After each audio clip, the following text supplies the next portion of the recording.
Hello and welcome to the ICT Pulse podcast. I'm Michelle Marius, your host and the editor and publisher of ICT Pulse, the online platform where we discuss ICT issues from a Caribbean perspective. Welcome to our April 2021 community chat. Unlike most of our community chat episodes, instead of discussing two topics, we'll be focusing on only one today: disinformation. Over the past few years, we have all become familiar with the term fake news, and although the term is often used as a means of discrediting information that had been reported, it could be argued that it perhaps betrays how insidious and pervasive fake news has become, and consequently how difficult it is becoming to separate truth from fiction. Over the last few months, big tech CEOs such as from Google, Facebook, Twitter have been facing lawmakers in the United States on a broad range of issues, including misinformation and the growing calls for regulation of the tech industry. Although those discussions may seem far removed from the Caribbean region, disinformation that originates outside the region can and does have an impact here. And let's not fool ourselves, it's also likely that we are generating disinformation as well. So this seems like a really sizable topic, and I'm thrilled to just have with me today to discuss the topic disinformation Gerard Best, who was on our very first community chat and is a communication specialist and journalist who writes extensively on Caribbean telecoms and ICT issues, and Amit Unchandani, who is a tech consultant and is based in Barbados. He's also the writer behind CaribbeanSignal.com, where he writes data-driven articles on topics that either tend to be rarely noticed or are ignored by Caribbean media. Gerard and Amit, welcome. Hi, Michelle. Hello, Michelle. Thank you very much. Wonderful. And probably just to start off, we are recording here on the 12th of April. How have you both been? It's been a while since we have sort of caught up on the podcast itself. So, Jared, start us off and then Amit. What's going on? How have you been? I've been well. Thanks for reminding me, Michelle, that of my age, at least in our podcast years and our podcast history. Happy to have been a part of the inception of this community chat. Of course, a lot has happened since then. We now find ourselves hopefully somewhere towards the middle of a global pandemic. My family and I are doing well, based here in Trinidad and Tobago. And like everyone else, I suppose I'm observing news, both real and fake, and trying to tell the difference as we go along. Amit? Hi, Michelle. Gerard, good to meet you. Michelle, good to hear you again, and thank you again for the opportunity to participate in the community chat session. Since we last spoke, I've actually, funny enough, in a small world and smaller Caribbean, Gerard, I was actually based in Trinidad for about a year and a half. Came back to Barbados to pursue an opportunity, and I've been here since August, back home, so to speak, since August 2020, missing the doubles and the cost of living of Trinidad and the fried pork. Uh, Other than that, happy to be here. Similar to Gerard, we're watching COVID, obviously, internationally, regionally, and obviously closer to home, domestically. You would have probably heard earlier in the year the the fairly good record that we were maintaining. Unfortunately, kind of collapsed late December, January, February. So we had a couple of major issues with community spread. We're slowly turning the corner. We're actually turning the corner pretty good. We've been very successful, I would argue, with our vaccination program. Over 60,000 people vaccinated to date. But still, that's no cause for dropping the guard or pardon the pun, dropping your mask. But other than that, I mean, all things considered, especially to our neighbors to the west, we're holding strain and holding strong, pushing forward as best as possible. Understood. Amit, since you're based in Barbados, I think you all are at least also experiencing currently some of the impact of the volcano erupting in St. Vincent. Yes, definitely. As you would know, Sufer, hope I'm pronouncing it correctly, had the eruption started late last week, and up until this morning, I believe 6 or 7 a.m., there was a massive eruption which sent a rather large ash plume or ash cloud in our direction. Thankfully, this one kind of drifted to the south of us. I mean, we're still seeing and feeling the effects of it. You can still see the ash, but again, relative to our neighbors in St. Vincent, it simply pales in comparison based on some of the imagery and videos that I've seen. And obviously, again, it's interesting, right? Today's topic is about disinformation. So you'll see an abundance of images and videos being shared, not only for the volcano, but as you said earlier, various things as well. That is so true. And, thank you for also bringing us back to, the topic, disinformation. And perhaps, maybe we can just start off because I think we hear different terms, disinformation, misinformation, fake news. Do you think that there is any difference in what the terms mean?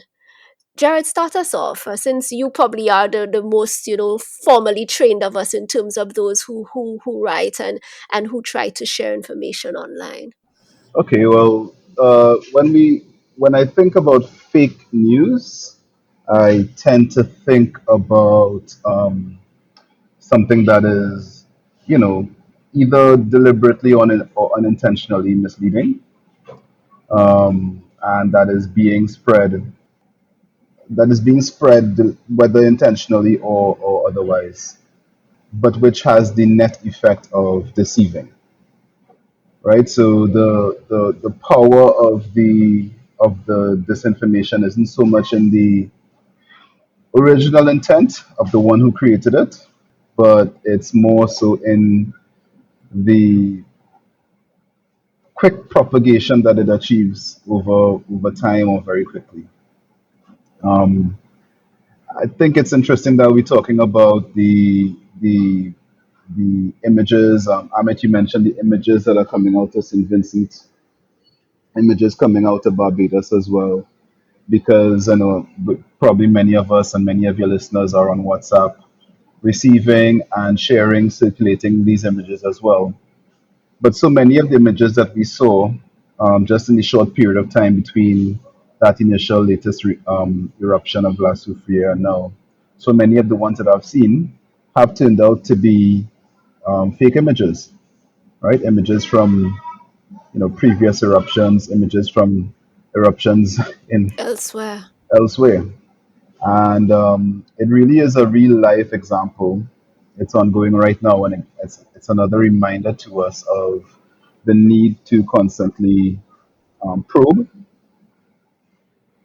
information that's coming to us, to double check and to, if necessary, make efforts to discredit information that is false or misleading before we hit that share button, before we circulate to our friends on our various networks as well. So the responsibility really is with us because the power isn't in the item of information that's either new, um, old, fake, or real. It's in our response to it, whether we choose to circulate, pass it on, or to discredit it or annotate it otherwise. hmm and that's actually a good point. I mean, regarding the current situation in St. Vincent, I was actually sent an image of what appeared, well, it was a volcano. It just belonged to some other country. Right. So again, as you said, before you rush to share or rush to click, you have to bring a certain degree of critical thinking, or I would argue even skepticism, and not Hmm. the negative type of skepticism, but the one where you question what you're given. You you doubt it until you can prove otherwise. Uh, I'm kind of an amateur philosophy buff, so one of the most well known philosophers was Rene Descartes. And again, I hope I'm pronouncing his name right, but believed a lot in skepticism and doubt. Now, Michelle, you mentioned something interesting here in terms of the terminology that's being used. So, as part of doing some reading up on the topic of my own, I came across a pretty good UNESCO resource where they basically classified it. So you have disinformation, which is obviously information that is deliberately created to harm a person or group or even entity or country. Misinformation, um, that while being false, the intent of it was not to cause harm. And this new term that I only heard about today, malinformation. So this is information that is based on reality and fact, but it's used to inflict harm or cause distress to a person or a group or an entity. And malinformation is actually something which is very important, especially during these times.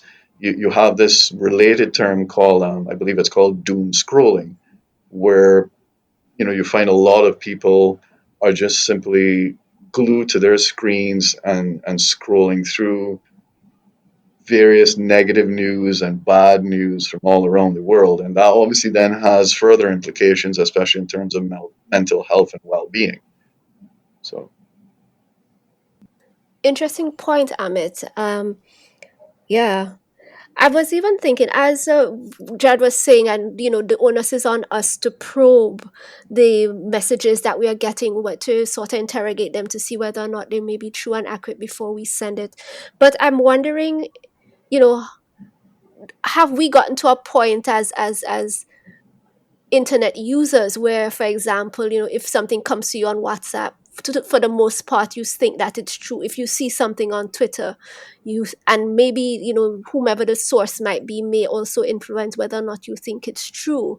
So is it a sense though that we make assumptions, I don't know, based on probably what we may believe is the authoritative nature of the platform that we are interacting with, as to whether or not the content that is being shared is truthful, is accurate, and so thus we are very open to believing what we are reading, and I think that may be something that we may need to also consider.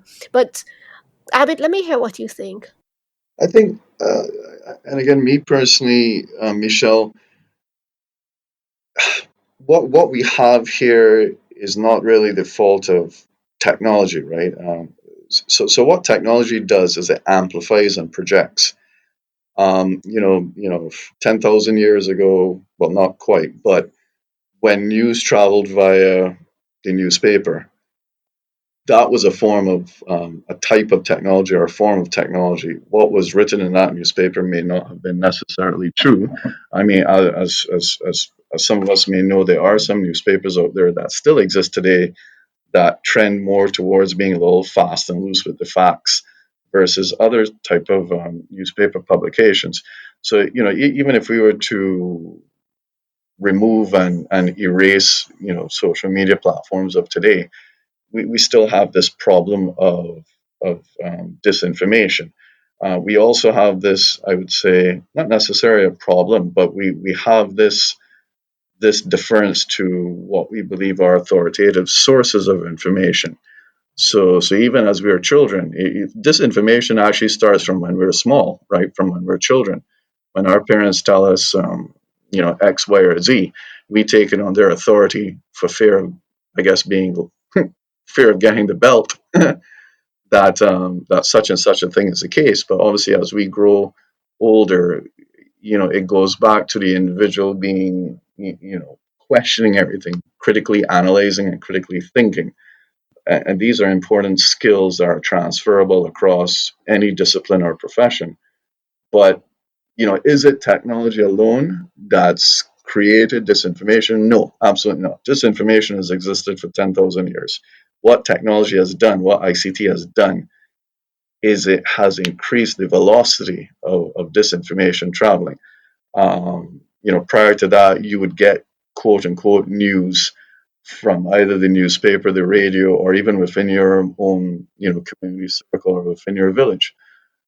But you trust because you figure, well, I heard it from Michelle. I trust Michelle, therefore, whatever she tells me is okay by me. But obviously, that conclusion is based on a weak premise. That whatever Michelle hears is true because you yourself, Michelle, may have heard it from someone else who you trust, but who was not giving you correct information. I think that's a very fair characterization, Amit. I think technology has enabled the spread of of fake news. And yeah, I totally agree that it's not a technology issue as much as it's a social engineering issue, right? It's we're just as likely to trust someone that we trust when they tell us something that they probably don't have the authority to tell us. So there's an issue there that has to do with social engineering, that people who are within the same network are more likely to receive messages about things that are beyond the realm of the scope of the expertise of the person sending them the information. They're more likely to receive those messages with a lower degree of skepticism, right? And in many cases, they don't feel particularly incentivized to fact check or to double check where it's coming from, because, well, I got it from a WhatsApp group with guys who I know, right? The actual source of the information is less likely to be called into question because the middleman is someone that you know, and that's what the technology has enabled. So this is extremely interesting. I mean, a recent Pew Research study in North America found that most Americans now um, tend to get their news not necessarily from traditional mainstream media, but from their peers or social media platforms. And again, this comes down to trust, right? I can't trust the media. So who do I trust? Well, I trust Michelle. I trust I trust Gerard because I know them, right? I grew up with them. I talk with them every day. So you have that trust. Now, to draw an interesting parallel, we see something similar in cybersecurity, believe it or not, whereby I don't need to directly attack your organization. I don't need to compromise your organization directly as a hacker. What I need to do is I need to penetrate or compromise someone that has access to your um, organization. Hmm. Basically, those types of attacks are called supply chain attacks. So again, similar thing in the analog world. I don't need to convince Michelle that the sky or well that the moon is made of cheese. I just need to convince Gerard, who is a very good trusted friend of Michelle, and he'll do that job for me. Hmm.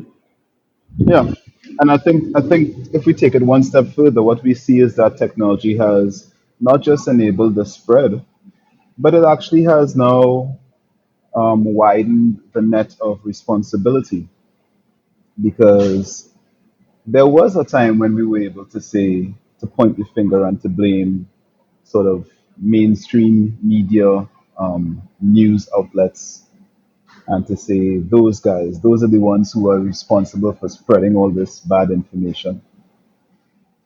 But now that we all get, news updates from Twitter or from, whatever that our internet connected devices allow us to get information directly from a number of various news sources.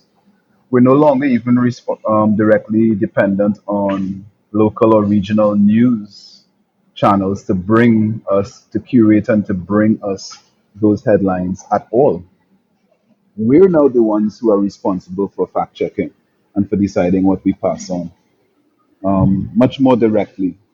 And even if it does come from, you know, some news source in the Caribbean, you're still able to do some level of basic fact checking.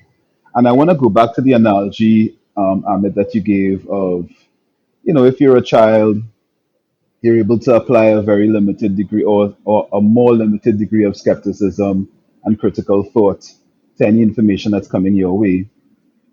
The expectation is that as you mature and as you become an adult, that you're then able to apply some sort of commensurate level of critical thinking and skepticism. As you get older, you get better at doing that. That's the thinking. But in reality, many of us as adults don't necessarily have ready access to the tools that make it easier for us to do to probe credible allegations that are being spread online, right? We don't necessarily have at our fingertips a handbook or a playbook that tells us when a global pandemic breaks out, this is the way I go about fact checking reports that I get about tracking, tracing, testing, vaccination, infection rates. These are the these are the trusted sources that I've developed over time. We don't necessarily have those tools. The same is true for natural disasters. The next time, or why even say the next time? We're already right now inside of an example with La Soufriere in St. Vincent, when when a volcano erupts next door. These are my sources that I go to verify, to fact check, to probe before passing things on. The UV Seismic Research Center has, for a long time, had a very reliable online presence that's able to, it's a good source of verified information, let me put it that way. And when you see something circulating online, you are able to probably check.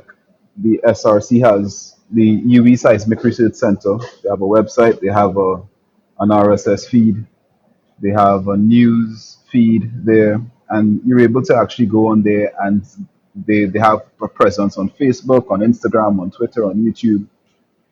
And if you wanted to, you could use that as a sort of central point of fact checking and so on. But the impulse is always there as something happens, as something develops. It pulls on your heartstrings. You see the graphic images. The impulse is always there to hit send before fact checking, right? Mhm. So I feel there's a bit of a gap there in the maturity of the society to be able to say, well, okay, we have developed these playbooks, these kind of social conventions about how we share information responsibly as adults. We don't necessarily have or follow the same rules. It's it's interesting, right? So it's almost when we were, when we were like, well, toddlers or small children, we had our parents there to tell us, well, don't stick your finger in the electrical outlet. It's dangerous. But now that we've grown up, we don't have that kind of, to your point, we don't have that guidance anymore. Well, and obviously, the topics and the themes have changed, right? So when we were small, we were worried about sticking our fingers in the outlets or crossing the road. Now, as adults, we're hearing about um, the natural disasters, the pandemics, and whatnot. So where are our quote unquote parents or guardians in terms of, you know, what information should we take in, what should we drop? Now, you mentioned something very interesting with SRC, Seismic Research Center. I myself was aware of it, but I wasn't aware of the quality or the frequency of information that they were putting out. So shameless plug here, Michelle. CaribbeanSignal.com also has a sister site, CaribbeanWeather.org, where now I've been collecting and compiling that information. But the key thing here is that you use multiple sources. So an interesting point, Gerard, to your point, how do we know that this thing is the case? that we can trust it, that we can believe in it, that is quote unquote true. So one way of doing it is obviously going to the authoritative sources. So as children, our authoritative sources were our parents. As adults now, our authoritative sources are entities and organizations like this, and obviously local government and other similar institutions. But at the same time, Gerard, you made an interesting point there.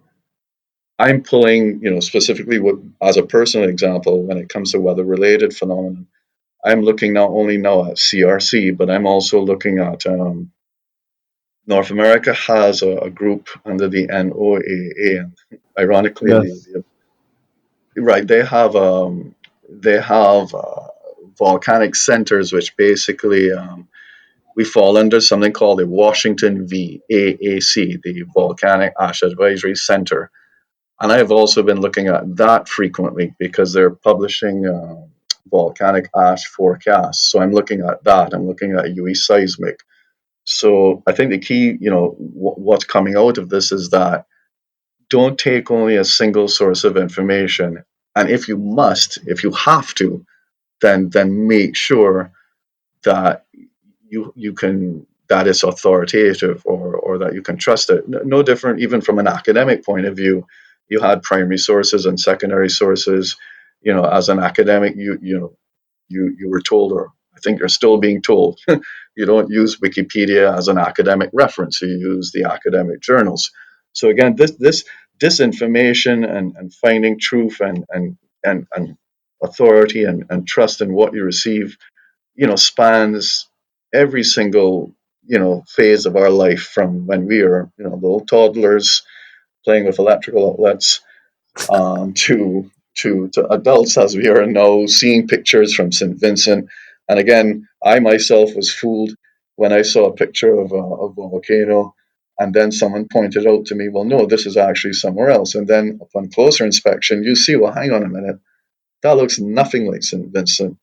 Um, so identifying and trusting those authoritative sources, but at the same time still maintaining a degree of skepticism and saying, okay, well, look, I know this is a local source, I know this is a regional source, but let me also take in an international authoritative source to give me a more complete picture.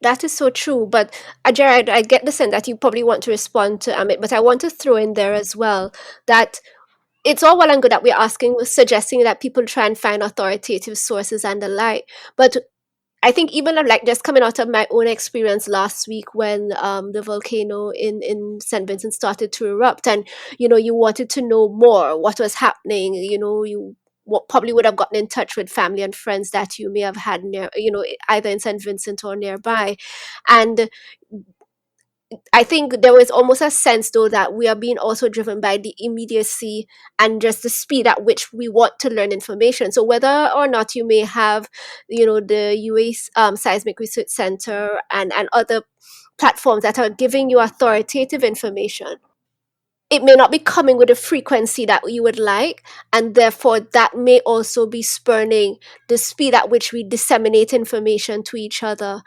and not necessarily go through the process of fact checking. I mean, I also got that image of the volcanoes that supposedly erupted in St. Vincent, but I couldn't tell you, I don't think I'd ever truly seen a picture of La Soufrière in St. Vincent to know whether or not it was fake or not initially, until, you probably say to yourself, okay, yeah, the way how those countries look, somehow this doesn't look like it. But, that was almost in retrospect. So, what might be your thoughts? And even, you may have wanted to chime in on what Amit was saying. Yeah, and I can do both. I wanna do both. So I can give three specific responses, and I think it ties to what Amit was saying before. I mean, I suppose we're sort of running now with this metaphor of a child as opposed to a mature, a childlike as opposed to childish as opposed to mature response. And there are three specific examples I can give. I know there are many more, but I'll give three examples of um, what kind of constitutes what you described as wanting to give information right away, and how you what are some practical ways that you mitigate against that, or at least calibrate your response when you know that you want to do something right away. So one is to understand that when something is breaking news, and we all know this has this is not an unfamiliar expression to us. Breaking news. When news is quote unquote breaking, there tends to be a lot of noise around breaking news. And what I mean around that is when something becomes known for the first time, a lot of people, as you said, start sharing it. It's sometimes you hear the expression, it's trending online. Um, Something that's trending or something that's has a high noise level isn't necessarily worth your attention in the first place. I'll put it that way. You don't have to pay attention to something just because it is trending. If many people start sharing an image with you, that should not, you should not treat the number of people who are doing something as an indication of its importance inherently. It doesn't work that way. We've seen that, right? So, in fact, we know from studies that have been done that fake news trends faster than real news. And even fake news even trends faster than fact checked corrections to the fake news.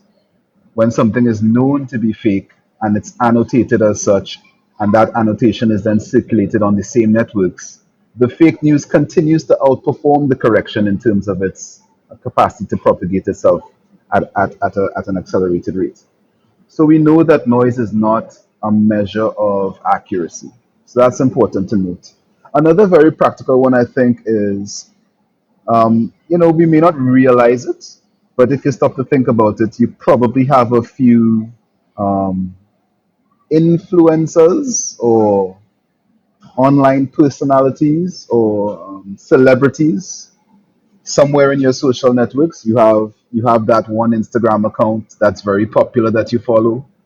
You have that one, I don't know, soca artist who has an online social media presence that you follow. And those people aren't necessarily experts in the things that they retweet or repost or share or like. But because they have large followerships, when they say something, that thing begins to trend and begins to find traction online. So we want to be able to differentiate between something that's popular, something that has been shared by a personality, as opposed to something that has been verified or said by an expert. That's a second important one. And a third very practical, I guess, like the brake pedal on the accelerator of hitting that share button or that like button or that retweet button. You want to know if your your cable TV or Twitter. I'll go back to this issue of breaking news.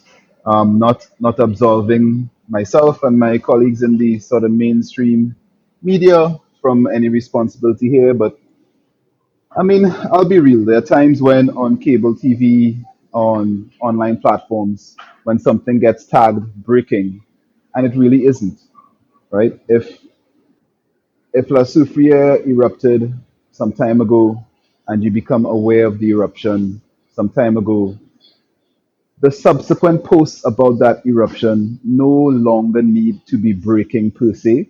This is now a developing story. It's okay to take some time, verify the subsequent posts. The eruption has happened, the initial, I guess, the initial emotion and excitement has settled. Now we can kind of collectively as a society get down to the work of tracking through the verified information and sharing that in a more responsible way.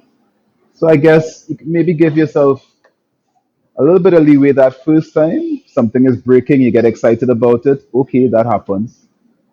Some misinformation slips in. All right, that's human nature. But after that, you can tell yourself, look, this is no longer a breaking news story. This is a developing story. And that's something we need to be more conscientious and develop a habit of doing as well.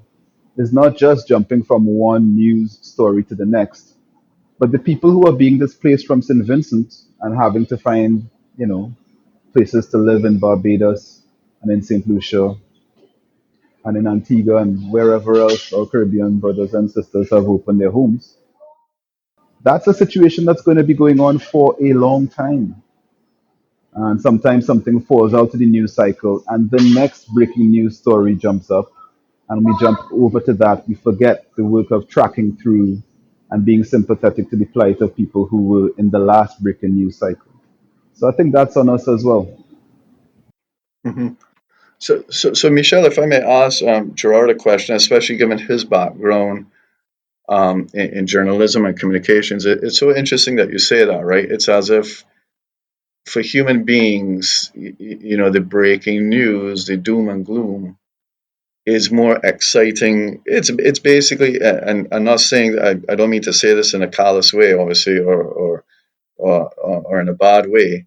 It is almost like it's a form of I'm hesitant to use the word entertainment. So let me use the example. When we're driving on the highway and we see an accident, we stop to slow down and ogle and rubberneck and whatnot, and we then drive off. But never do we think to wonder, well, what was the follow up of that? Are the persons involved okay? What has happened to them since then?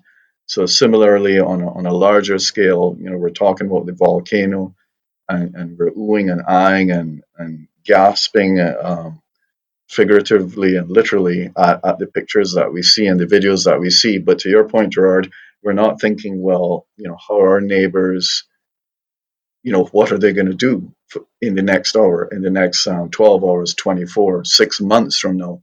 Nobody's actually really drilling into those long term or mid term news or stories. We're just focused, on the here and now.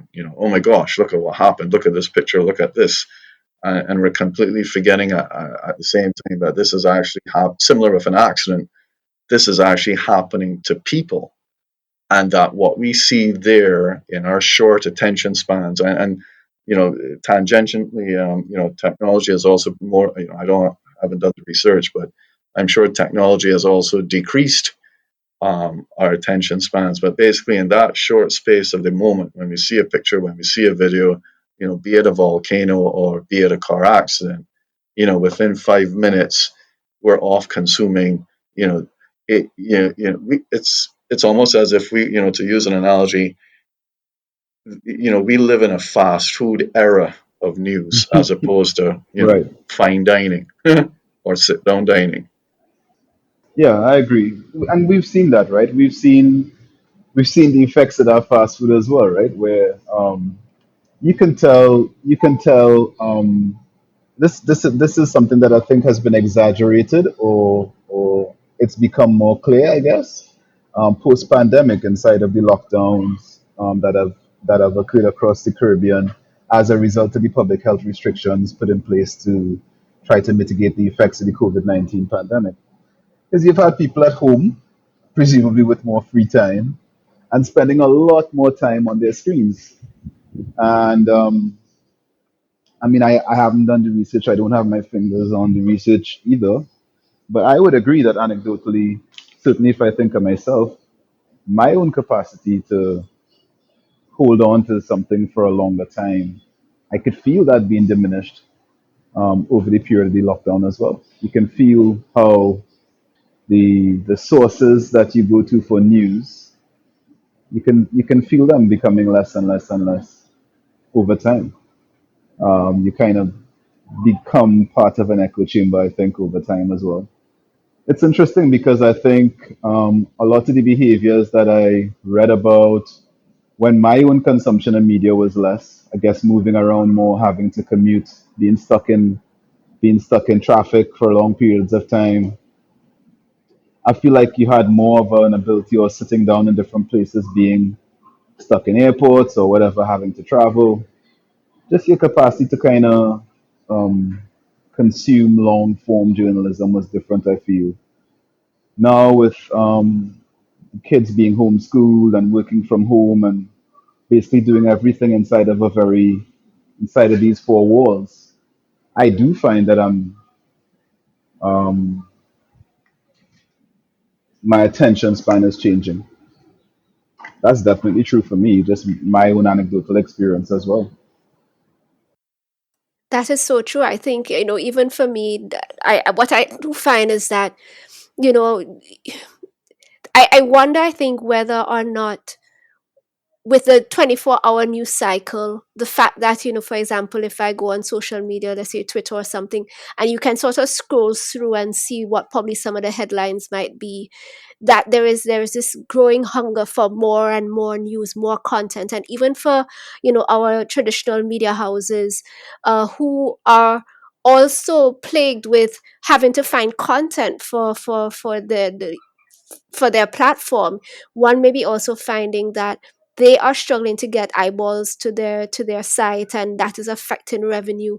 And sometimes, they themselves might offer some sort of sensational headline, and as you say, put the hashtag breaking or something, and if by chance you actually do click and read the article, you may find that the the title or the headline doesn't necessarily fully align with the actual content of the article or of the video clip or whatever. So one may find that even just the whole issue of, I don't know whether or not you would say that it is disinformation, misinformation, or just being, certainly liberal to facilitate, advertising and marketing and promotion and some amount of visibility.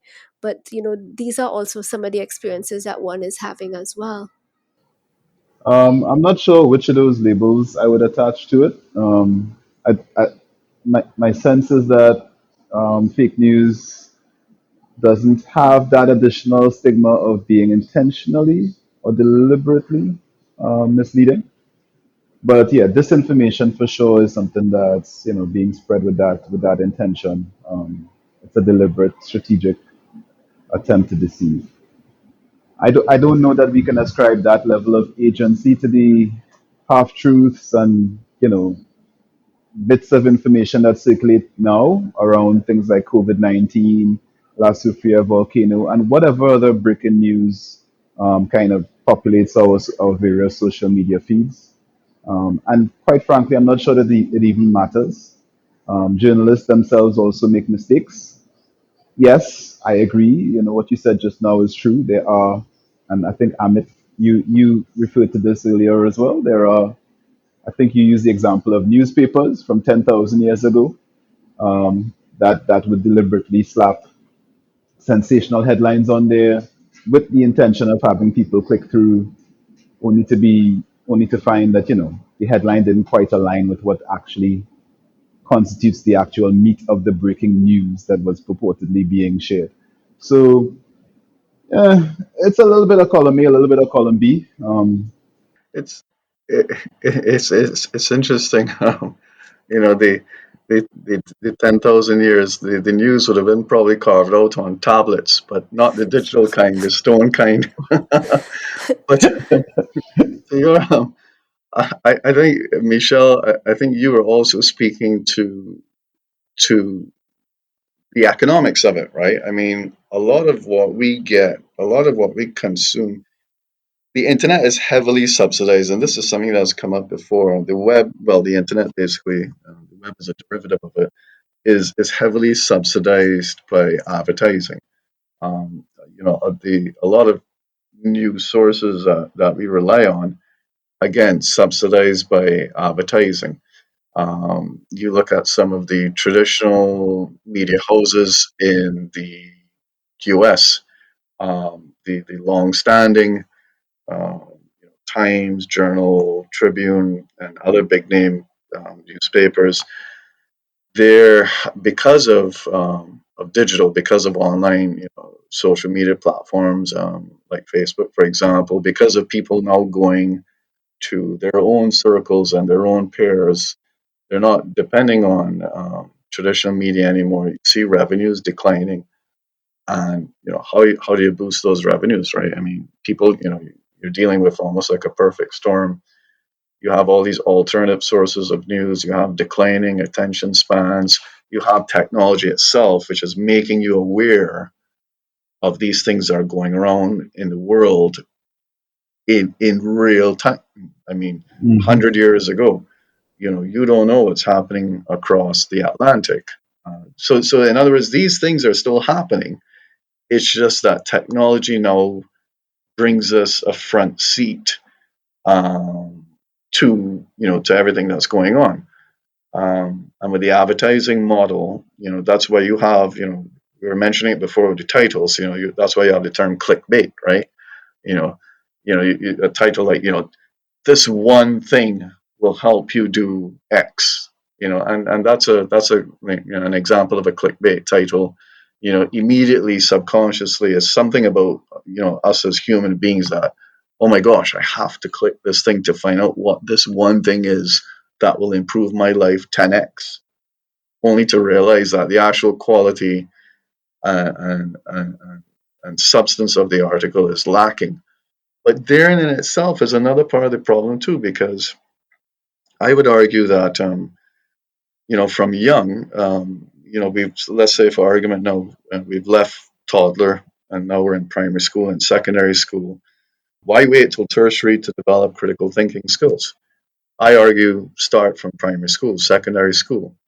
You know, start teaching things like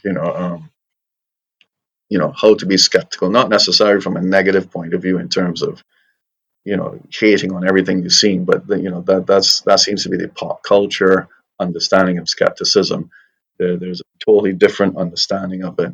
But my point is, as adults now, there are some of us who, because we've had the benefit of formal training in certain disciplines that we've taken in, critical thinking and analysis skills. I mean, obviously, in some cases, the ball drops, right? Because sometimes the media gets it wrong.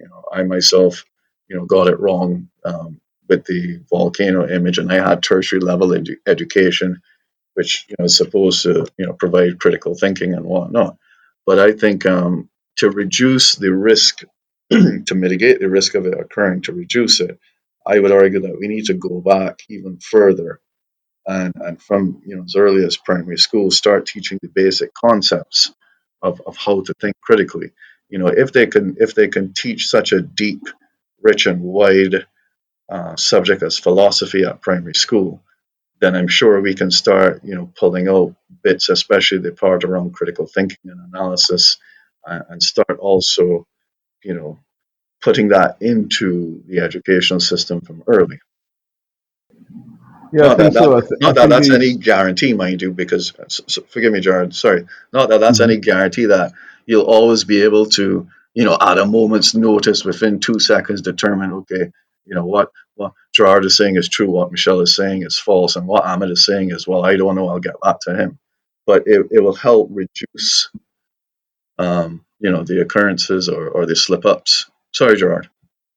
No, I think both parts of that equation I think are valid. On one hand, we do have a legacy, what I would call old media with a capital O, old media system that rewards, the one who gets the most eyeballs, right? So all of the boasting and self-promoting that media houses do in their advertising campaigns revolves around the size of our readership, the number of our viewers, who's number one news program at prime time. It's all about the size of the audience. And what we've done is we've taken that and transplanted it into the internet, um, and into the online world. And essentially now we're rewarding, advertisers reward content publishers for the number of eyeballs that they garner, right? And that has nothing to do with your popularity or your audience size. Has nothing to do with whether the information that you're giving is verified or not. Those two conversations are completely separate. The quality of the information and the popularity of the content are two very separate things. So I think that part of the equation that you mentioned, that's a much bigger problem. That's a much bigger conversation there to be had. I'm being careful not to ascribe again intentionality to the propagation of misleading information. I think people do it by accident all the time. But that speaks to the second half of what you said, which has to do with education, right? We know that we're in a pandemic now, and we know that our young people are using the screens for their education and so on. But I think one of the knock-on effects of that, one of the long-term consequences that it would do us well to consider as a Caribbean society is what is going to be the effect of that in the long term. Having people uh, primary school age spending 8 hours a day on their screens, presumably for quote unquote class time, right? Doing schoolwork, it means that they are becoming consumers at a much younger age than we did, and maybe even at a much younger age than, or much faster rate than previous generations did. I think that's true, particularly in the Caribbean society. I don't know that we've had the opportunity for people at that age to spend that much time with that much access to this much information ever before. So it's not just a nice to have. I think what you're describing as something that we need to consider in terms of teaching and educating our young people in how to think skeptically and to curate their information thoughtfully. That's going to become a necessary life skill more so than in previous generations going forward. That's so true, Gerard. Now, I'm going to try to have us to begin to wrap up this conversation. I think can go on and on. And Amit, in your earlier discourse, you had spoken about how, really it cannot be the social media platforms and so on that are to blame, but we really need to hold ourselves accountable, be prepared to interrogate the information that we receive before, and think it through, question it, be skeptical, as you've been saying, before we share it with others. But here it is that there is a very real situation where, like for example, in the US, with all of these global tech platforms, that they may eventually be regulated. And unlike in traditional media, whereas whether by in newspapers or television, yes, there may be, they can sometimes play fast and loose with the stories that they publish, but there is a certain amount of accountability that they have. The articles are ought to be reviewed by the editor, and I guess whatever standards that the platform, the media house has, ought to be adhered to. And you, as some discriminating reviewer, may want to call into question some of the things that have been published, and I guess they have ways and means in which those matters can be remedied. So, I mean, are we now saying, though, that for the Facebooks and Twitters and YouTubes of the world, that they can provide this platform that is almost like some sort of Wild West, that people can publish anything and nobody is held to account for it? So that's an excellent question, right? And as part of the prep work, so to speak, for the call, I found an interesting article by an author. Not seeing it. Well, it's from the Brookings Institution. Sorry, Mr. Darrell M. West. So basically, he was asking the question, or one of the key themes of it is, how do we fix this, right? So to your point with tech companies and platforms, I believe there is still some sort of level of responsibility. The tech companies, the platforms, especially the big ones, they need to start utilizing technology, ironically. The case of algorithms, machine learning algorithms, for example, that will analyze and study it,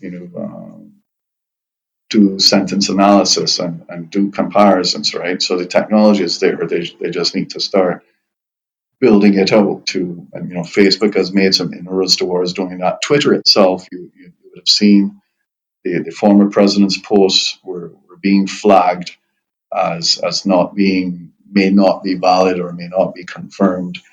The other thing that the platform should probably look at doing is, if you're a publisher, enforce some sort of, and again, this is from the author on the Brookings Institution article. I can email that to you in case you want to share it with your viewers separately. Enforce real name policies. So when people are producing content on a platform, you must use your real name and it must be verified. The other big recommendation is obviously to demonetize fake news. So if you take away the money, you know, you'll reduce the problem significantly. So if you look at a lot of the content farms from a couple of years ago were being run out of some country in Europe, a small country. And these people, I mean, some young teenagers also were just spinning up these authoritative looking US news sites with all sorts of, small town names, but they looked authoritative. They were using images which they could pull from anywhere in 2 seconds, and they were creating content, but all of it was fake. But they weren't doing it to cause any harm, I believe, to any government or organization. They were simply doing it from a monetary point of view. Those kind of stories generated a high amount of traffic, which then in some cases translated to a lot of ad revenue. So the tech companies still play a role, in terms of investing in algorithms, enforcing real name policies, and more so demonetizing fake news. The individual plays a role again, and Gerard and I would have touched on this a bit more in terms of practicing critical thinking and analysis, practicing skepticism, seeking multiple sources of info. From an educational point of view, I mentioned earlier, we need to start encouraging critical thinking. Shouldn't be left for tertiary level education, to put simply, right? That should start from as early as possible. One could argue even the government plays a role in this, right? By encouraging independent journalism, avoiding crackdowns on journalism, because then that restricts what's being reported, and then what little is being reported could actually be disinformation. So I think each stakeholder plays a role in this battle. But the key thing is, and I want to emphasize this, we can't depend, or we as individuals shouldn't always depend on government or the platforms or the media companies. We as individuals also have to accept some sort of responsibility for what we do in our life, be it consuming news, be it participating in society. We can't always look to government or look to the media to tell us, what's right and what's wrong and how we should think. We should be able to form, our own thoughts. And I mean, once they're within the law, obviously, then we go from there. But to keep on depending on institutions and entities outside of ourselves, that seems a little too much of a babysitting and a nanny state kind of approach, where we just absolve any responsibility we have over ourselves and just hand it over to commercial entities and organizations. Good points, Amit. I mean, in wrapping up, Michelle, I think what I'd like to share is maybe just some practical tips. I think maybe my top 5 tips for how to navigate fake news as a consumer. Number 5, read the story. Seems fairly obvious, but think about how many times you've read a story and wondered, that someone shared with you and wondered, did this person read this story? Because it's very clearly not related to the headline at all. So you don't want to be the guilty party in that case. You want to be always the one who reads the story before sharing it. If the headline seems sensational and doesn't match the story, then may not be worth sharing that story if really it's just a sensational headline. Number 4, check the date. We've been talking here about a few examples of how social media resurrects these old stories that are like tangentially related to something that's happening right now, and they get recirculated as if they're in any way related to what's happening. We always want to check the date of stories, but also the date of photos as well. Old photos sometimes start making the rounds again and again and again and again, every time something happens. So Want to check the date. Number three, check the link. Often, just the domain itself, the URL, is often a bit of a clue as to whether something is real or fake. One of the things that fake sites often do is they add .co to a real or a trusted URL, and they park there and they set themselves up and begin to spread fake news. So check the URL and see if anything looks a little bit funny about that. Number two, check the links. If a story comes to you and it has no links to follow or no fresh quotes from actual human beings on the ground, or you check below and there are no references, that's another sign that the information that they're sharing isn't immediately verifiable. That should cause you to question whether it's trustworthy or not. And then number one, I think the most practical one is just look. If you're not sure, don't share. If you read something and you're not sure whether that thing can be whether you believe it to be true, if you got it from someone who said to you, I don't know if this is true, but I'm just sharing it just in case, that's not a good reason to share a story. If you're not sure that something is true, you really shouldn't share it. If at some point in the future you become sure, like you're able to verify that this thing really is credible or really is true, yeah, sure, at that point it's okay to at that point share it. But you shouldn't feel under pressure to share something just because, well, it might be true.